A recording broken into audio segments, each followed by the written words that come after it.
Jadi kita akan membahas itu ya, dalam 16 minggu ini nanti akan ada saya sertakan, jadi videonya juga akan saya upload di YouTube ya. Di sini ada beberapa CPL dan CPMK yang ingin kita lalui gitu ya di dalam 16 minggu. Kita akan membahas beberapa kajian dalam 16 minggu ini. Yang pertama adalah pengenalan manajemen pemasaran. Kemudian kita akan membahas tren dan konsumen, pasar, merek, saluran pemasaran, produk dan nilai, komunikasi pemasaran, dan keberlanjutan pemasaran. Ini ada beberapa buku utama yang bisa menjadi referensi Mas dan Mbak semuanya gitu ya. Dan ini ada dosen pengampu karena di manajemen pemasaran kelasnya banyak gitu ya, paralel. Ini ada beberapa dosen di dalamnya. Kemudian di minggu pertama atau hari ini kita akan membahas apa yang disebut dengan manajemen pemasaran, gitu ya. Ini ada beberapa chapter yang akan Ibu sampaikan dalam PPT. Kemudian minggu kedua kita akan memahami tren dan perubahan pelanggan. Minggu ketiga kita akan membahas menggambarkan pasar dengan baik. Minggu keempat kita akan membahas siapa konsumen saya. Kemudian minggu kelima kita akan membahas cara menjangkau konsumen. Kemudian minggu keenam kita akan membahas case study. Jadi mahasiswa akan diperbolehkan memilih case study untuk dikerjakan secara berkelompok. Nanti rubriknya akan disertakan. Kemudian di minggu ke-7 ada tugas besar yang dikerjakan secara berkelompok. Dan di sini sudah ada beberapa poin yang diperlukan ya. Yang pertama adalah setiap kelompok memilih dan membahas pola pikir pemasaran yang ada di video TEDx ya, dan mempresentasikan dalam bahasa Indonesia. Kemudian dibentuk sebagai suatu laporan dan PPT ya untuk profil pemberi materi, isi materi yang disampaikan di video tersebut. Di minggu ke-8 kita akan evaluasi bersama tengah semester. Kemudian minggu ke-9 kita akan membahas analisa karakteristik dan klarifikasi produk. Kemudian minggu ke-10 kita akan membahas penetapan harga, strateginya seperti apa. Di sini ada beberapa indikator, nanti bisa dipelajari sendiri. Kemudian di minggu 11 kita akan membahas tentang delivering value. Minggu 12 gitu ya, ini juga ada case study. Minggu 13 Anda membuat refleksi 1000 kata secara individu, ditulis tangan, yang membahas tentang mengelola organisasi pemasaran holistik. Minggu ke-14 ini ada tugas besar 2. Di tugas besar 2 ini adalah lanjutan itu ya dari tugas 1. Jadi silahkan untuk disesuaikan kembali. Itu sudah ada poin-poin yang harus dikerjakan, mulai dari deskripsi produk, kemudian analisis permasalahan pemasaran, kebutuhan konsumen, dan sebagainya. Kemudian di minggu ke-15 ini Anda akan membahas tentang bagaimana pemasaran di kota kecil, dan ini adalah rubrik penilaian selama 1 semester. Jadi ada 5 komponen nilai yang akan dinilai gitu ya di 1 semester ini.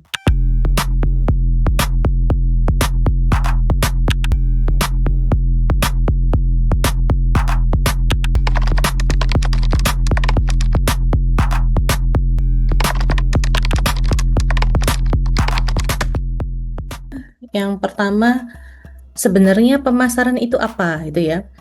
Pada dasarnya kalau kita membahas pemasaran, kita membahas tentang fungsi organisasi di mana di dalamnya itu ada sebuah proses ya. Proses untuk berkomunikasi, kemudian menawarkan nilai kepada pelanggan, dan mengelola hubungan konsumen dengan cara yang menguntungkan. Nah, pemasaran ini juga mengidentifikasi dan mempertemukan manusia dan kebutuhan sosial, sehingga ujungnya adalah memunculkan keuntungan bagi perusahaan ataupun orang yang sedang berbisnis gitu ya, pemasaran di situ. Nah, kalau misalkan kita lihat ya, manajemen pemasaran itu apa sih sebenarnya?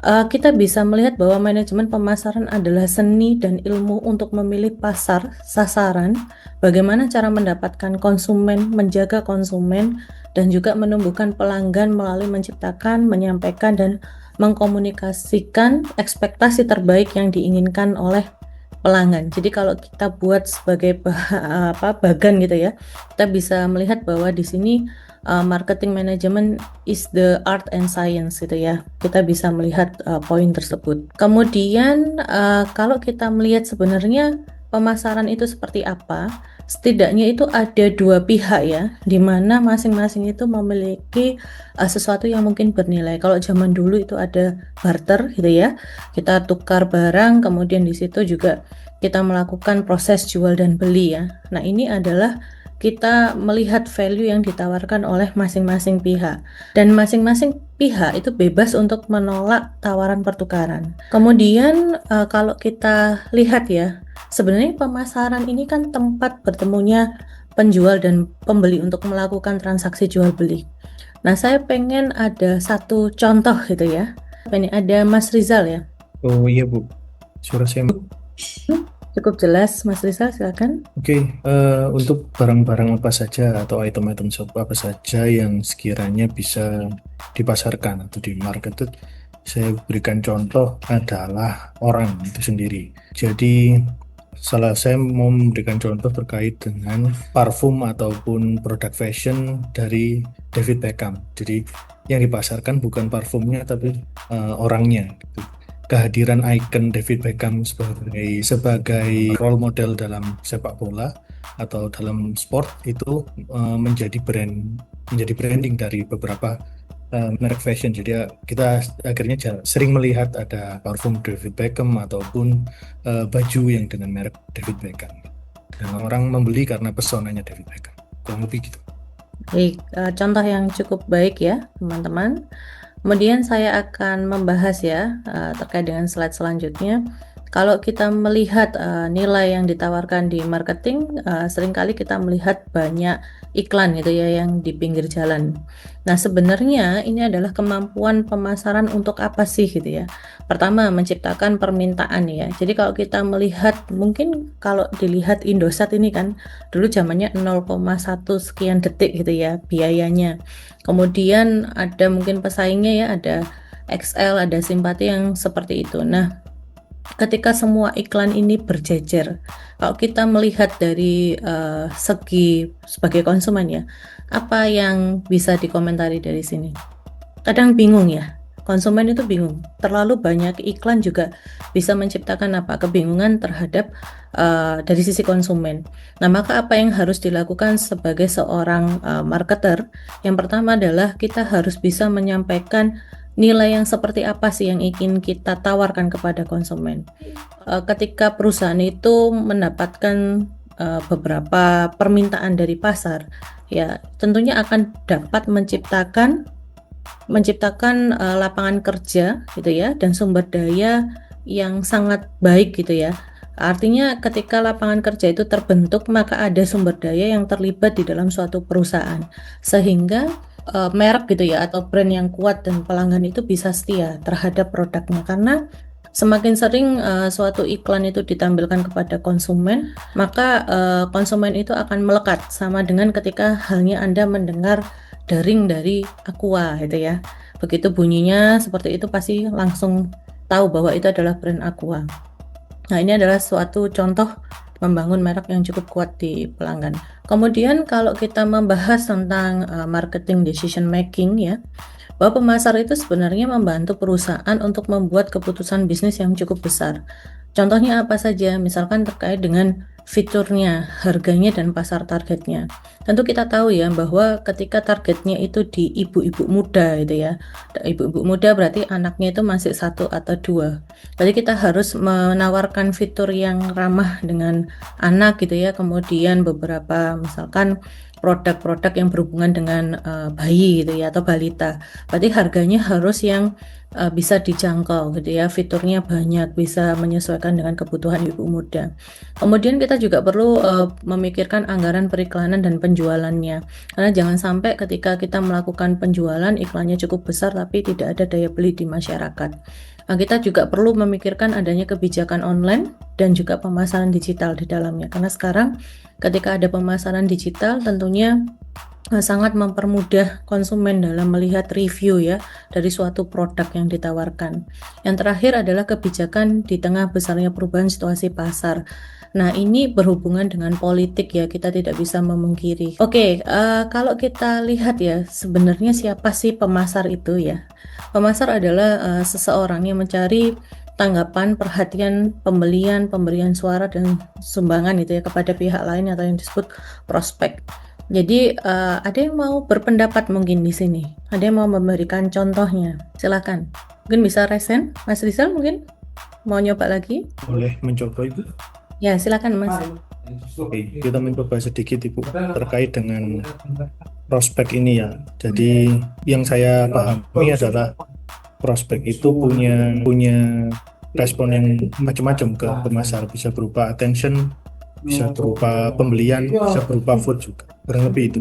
Oke, jadi kalau kita lihat di marketer ini ya, sebenarnya marketer ini juga bisa itu ya menawarkan tanpa kita sadari bahwa misalkan ya seorang dokter menawarkan produk kesehatan kepada konsumennya misalkan pasien gitu ya, itu bisa dilakukan gitu ya. Prospek ini juga seringkali dia memberikan itu ya tanggapan dan perhatiannya dari si marketer ini.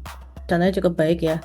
Kemudian sebenarnya kalau kita lihat di sini ya, oke, kita tahu bahwa pemasar itu harus terampil ya dalam menumbuhkan permintaan produk. Yang pertama kita tahu bahwa permintaan itu kadang-kadang negatif ya. Jadi konsumen itu nggak suka sama produknya dan bahkan mungkin membayar untuk menghindari gitu ya produknya. Kemudian ada yang disebut permintaan yang tidak ada gitu ya. Konsumen mungkin tidak menyadari atau tidak tertarik pada produk tersebut. Ini seringkali gitu ya di kehidupan sehari-hari dilakukan. Kemudian kalau permintaan laten ini diartikan sebagai konsumen berbagi kebutuhan yang tidak dapat dipenuhi oleh produk yang sudah ada. Contohnya misalkan ya di kebutuhan yang sehari-hari Anda beli mie instan gitu ya. Mie instan itu kan nggak mungkin sendirian gitu ya, harus ada temannya. Nah ini juga bisa termasuk di permintaan laten gitu ya. Kemudian ada permintaan yang menurun, ini sudah jarang membeli. Kemudian permintaan yang tidak teratur, ini bervariasi tergantung pada musiman, bulanan, mingguan. Ini contohnya mungkin seperti zaman dulu ada dalgona gitu ya, seperti itu, es kepal Milo dan sebagainya. Kemudian kalau permintaan penuh, ini konsumen membeli semua produk yang dimasukkan ke pasar, ini kebutuhan sehari-hari ya, beras, kemudian gula dan sebagainya. Kemudian ada permintaan yang terlalu penuh, ini lebih banyak konsumen yang ingin membeli produk daripada memuaskan keinginan pribadi. Kadang-kadang kalau misalkan ada produk baru dan itu hits gitu kan, kita pengen segera membeli mungkin karena motivasi dan sebagainya, tapi sebenarnya itu tidak bisa memenuhi gitu ya, atau memuaskan keinginan pribadi kita hanya untuk follower. Kemudian ada permintaan yang tidak sehat, ini biasanya terkait dengan hal-hal yang bertentangan dengan sosial. Oke, saya next. Untuk company orientation ya, ini ada beberapa produk gitu, model production, selling, marketing. Ada yang ingin menyampaikan pendapat? Mungkin Mbak Dila? Ya, mulai dari production itu mungkin lebih fokus pada efisiensi produksi gitu ya, terus distribusi massal juga. Lalu mungkin kalau product orientation ini biasanya lebih menekankan ke kualitas dan juga inovasi dari produknya, mungkin seperti itu. Lalu dari selling ini mungkin lebih fokus pada promosinya, terus penjualannya juga agar akhirnya produknya laku gitu ya, terjual. Lalu kalau marketing ini mungkin lebih ke fokus pada kebutuhan dan juga keinginan dari customer-nya. Lalu ada holistic marketing, ini mungkin lebih ke pendekatan yang menyeluruh gitu ya. Mungkin ada internal marketing juga, performance, integrated sama relationship marketing. Lalu ada global marketing, ini mungkin lebih ke strategi pemasarannya itu disesuaikan dengan pasar internasional atau pasar global gitu ya. Lalu green marketing itu mungkin lebih fokus pada ke sustainability dan juga tanggung jawab lingkungan. Lalu terakhir ada digital marketing, ini mungkin lebih ke pemanfaatan teknologi-teknologi digital online atau e-commerce lainnya. Mungkin seperti itu tulisan. Cukup baik disampaikan, saya akan lanjut ya. Jadi kalau misalkan di marketing mix ya, ini kita tahu bahwa mungkin Anda juga sudah baca itu ya sebelum kelas ini dimulai, bahwa marketing mix ini terdiri dari 4P ya, ada product, price, promotion, dan place. Nah, 4P ini biasanya digunakan ketika kita ingin menawarkan suatu produk. Nah, di dalam suatu produk ini kita melihat ya bahwa produk ini apa saja sih yang di dalamnya ya, termasuk ya ada varietas produk, kualitas, desainnya, fitur yang akan ditawarkan, kemudian brandnya, karena brand itu kan memang sangat penting ya di dalam pemasaran. Ketika bentuk logonya, kemudian cara memasarkan, itu sangat harus bisa mengena kepada si konsumen. Sedangkan di harga ini kita tahu ya bahwa konsumen pasti selalu ingin melihat ya bagaimana periode pembayaran yang dilakukan. Kalau misalkan kita memilih membayar menggunakan kartu kredit, kemudian pasti akan juga menanyakan apakah di situ ada diskonnya, apakah ada price listnya gitu ya. Kemudian di promotion juga sama, bagaimana cara mengiklankan, public relationnya seperti apa, direct marketingnya. Ini konsumen selalu akan mengikuti, apalagi sekarang dengan perkembangan informasi dan digital yang cukup cepat gitu ya, konsumen bisa mengakses gitu ya semua 4P ini ya. Kemudian kalau kita membahas ya marketing mix and the customer, ini kita lihat ya bahwa ternyata itu ada perubahan ya, dari yang pertama 4A menjadi 4P dan sekarang menjadi 4C gitu ya. Oke, kalau kita berangkat di pemasaran ya, sebenarnya marketing mix ini kan berawal dari 4P ya. 4P ini sebenarnya apa sih? Fokusnya pada perusahaan ya. Kalau kita lihat ya produk ke pasar, pada dasarnya seperti itu. Kemudian kalau kita melihat ya ke arah 4C. 4C itu apa sih? Fokusnya pada konsumennya. Artinya kita harus melihat perspektif dari eksternal ya, pasar menuju ke produk ya. Jadi kalau kita lihat customer solution ya, kita menyesuaikan dari 4P tadi, produk dengan cara apa? Misalkan solusi hemat energi gitu ya, bukan sekedar menawarkan lampunya. Kita kan sering kali ya, oh lampu 3 watt itu karena wattnya kecil pasti dia hemat, belum tentu gitu ya. Misalnya contohnya seperti itu. Kemudian kalau kita lihat dari cost to customer, misalkan harga gitu ya, kita bisa melihat bahwa biaya kalau Anda berlangganan ya seperti Netflix ya, itu juga bisa lihat bahwa kuota internet itu juga mempengaruhi. Nah, ini salah satu atau beberapa contoh ya terkait dengan marketing mix dan customer. Kemudian di selanjutnya kita melihat ya bahwa sekarang ada yang disebut modern mix marketing, di mana di dalamnya semua ini saling terhubung ya, ada people, proses, program, dan performance. Contohnya misalkan ya kita semua menggunakan ya aplikasi Gojek ataupun Grab ya, itu kan semua proses di dalamnya saling terhubung. Ketika prosesnya kita menginginkan gitu ya, menginginkan untuk pesan satu makanan gitu ya, prosesnya mungkin akan mencari drivernya dulu, programnya pasti ya aplikasinya, mencari Gojeknya itu ada atau tidak. Kemudian kalau misalkan ada, dia akan pergi ke restoran gitu kan, proses seperti itu.